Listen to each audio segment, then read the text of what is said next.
Hello বন্ধুরা, আমি তোমাদের কাজল ম্যাম জ্ঞানজ্যোতি কোচিং সেন্টারের পক্ষ থেকে তোমাদের সকলকে জানাই স্বাগত। বন্ধুরা, আজকে আমি তোমাদের ইউনিভার্সিটির আন্ডারে মেজর হিস্ট্রি সাবজেক্টের যে টপিকটি নিয়ে আলোচনা করব সেটি হচ্ছে যে মেসোপটেমিয়ার প্রাচীন সংস্কৃতি। তো আলোচনায় যাওয়ার আগে তোমাদেরকে একটা ছোট্ট ইনফরমেশন দিতে চাই। তোমরা যারা আমাদের কোচিং সেন্টারে এখনো যুক্ত হওনি কিংবা যুক্ত হতে চাইছো, তারা উপরে দুটি নাম্বার দেখতে পাচ্ছ, 6295916282 এবং 7076398606। এই দুটি নাম্বারের মধ্যে যে কোনো একটি নাম্বারে যোগাযোগ করে কিন্তু আমাদের সাথে যুক্ত হয়ে যেতে পারো। তো দেরি না করে আজকে আলোচনার বিষয় কিন্তু শুরু করছি। তো আজকে বললাম যে মেসোপটেমিয়ার প্রাচীন সংস্কৃতি। তো এর মেসোপটেমিয়ার যে প্রাচীন সংস্কৃতি ছিল, এই প্রাচীন মেসোপটেমিয়ার কিন্তু পৃথক তিনটি যে সংস্কৃতির কিন্তু বিকাশ ঘটেছিল। এই তিনটি সংস্কৃতি ছিল হচ্ছে উবেইদ সংস্কৃতি, উরুক সংস্কৃতি এবং জেমদাদ সংস্কৃতি। তো এর আগে কিন্তু আমি তোমাদের সাথে উবেইদ এবং উরুক যে সংস্কৃতি, এই দুটো সংস্কৃতি নিয়ে কিন্তু আলোচনা করেছি। আজকে আমি তোমাদের সাথে এই জেমদাদ সংস্কৃতি নিয়ে কিন্তু আলোচনা করব। তো দেরি না করে আলোচনা কিন্তু শুরু করছি। তো বলছে যে জেমদাদ যে সংস্কৃতি ছিল, এই সংস্কৃতি হলো প্রাচীন মেসোপটেমিয়ার দক্ষিণাঞ্চলে কিন্তু জেমদাদ নাসের কিন্তু সংস্কৃতি ছিল, সেই সংস্কৃতির কিন্তু বিকাশ ঘটেছিল। এবং এই টেল জেমদাদ যে প্রত্নঞ্চল থেকে কিন্তু প্রাচীন এই সংস্কৃতির নামকরণ করা হয়েছে বা নাম হয়েছে হলো যে জেমদাদ সংস্কৃতি। তো এই জেমদাদ সংস্কৃতি যে ছিল, এই সংস্কৃতিটি কিন্তু প্রায় ঐতিহাসিক পর্যায়ের সংস্কৃতি ছিল।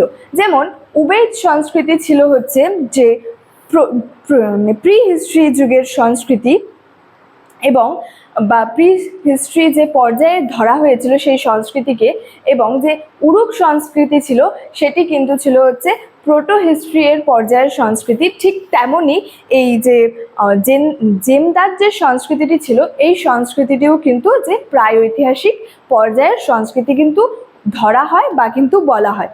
তো এই জেমদাদ সংস্কৃতিতে লিপি আবিষ্কৃত হয়েছিল। সেখানে হচ্ছে যে কাদামাটির তৈরি ইট দিয়ে কিন্তু বাড়ি নির্মাণ আবিষ্কৃত হয়েছিল। এবং জেমদাদ সংস্কৃতিতে যে মৃৎপাত্রগুলি ছিল কিন্তু জ্যামিতিক আকৃতির, জ্যামিতিক যে বৈশিষ্ট্য সম্পন্ন ছিল সেরকম। এবং সেখানে পশু পাখি এবং গাছপালা বিভিন্ন যে দৃশ্য নির্ভর বিষয় দ্বারা কিন্তু চিত্রিত ছিল। এবং যে জেমদাদ সংস্কৃতিটি মেসোপটেমিয়া সভ্যতার কিন্তু অন্যতম গুরুত্বপূর্ণ যে নলাকার শিল ছিল, সেই নলাকার শিল কিন্তু জেমদাদ সংস্কৃতিতে পাওয়া গেছে। তো এই যে শিলগুলি ছিল, এই শিলগুলি ছিল কিন্তু যে পাথরের শিল। কারণ মূলত যে সে সময় কিন্তু পাথরের উপর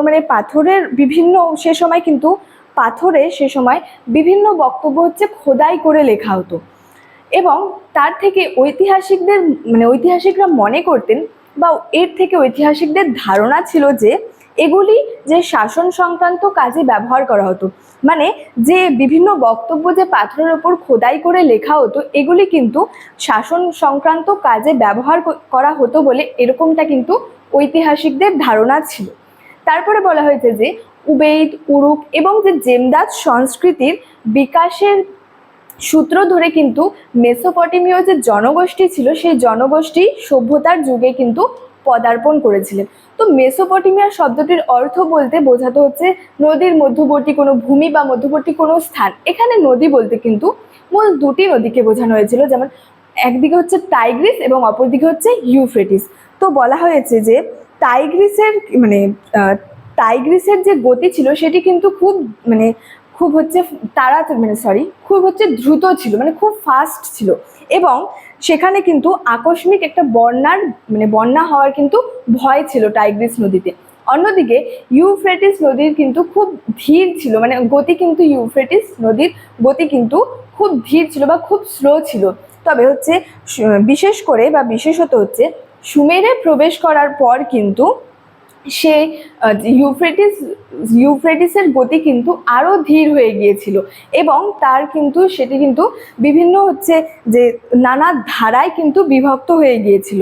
তো ইউফ্রেটিসের জল যে বাড়ে সেটি কিন্তু মূলত ডিসেম্বর মাসের দিকে কিন্তু ইউফ্রেটিসের জলটা কিন্তু বাড়ে। তারপরে বলা হয়েছে যে বৃষ্টির জল মেসোপটেমিয়ায় কৃষিকাজের জন্য কিন্তু পর্যাপ্ত ছিল না। মানে বৃষ্টির জল সেখানে যে মেসোপটেমিয়ার জন্য, মানে মেসোপটেমিয়ায় যে কৃষিকাজের জন্য পর্যাপ্ত ছিল না, সেই জন্য কিন্তু পর্যাপ্ত ছিল না, তার কারণে মেসোপটেমিয়ার কৃষিকাজের মানে মেসোপটেমিয়ারা কিন্তু তাদের কৃষিকাজের জন্য সেখানে কিন্তু সেচ ব্যবস্থা গড়ে তুলেছিল।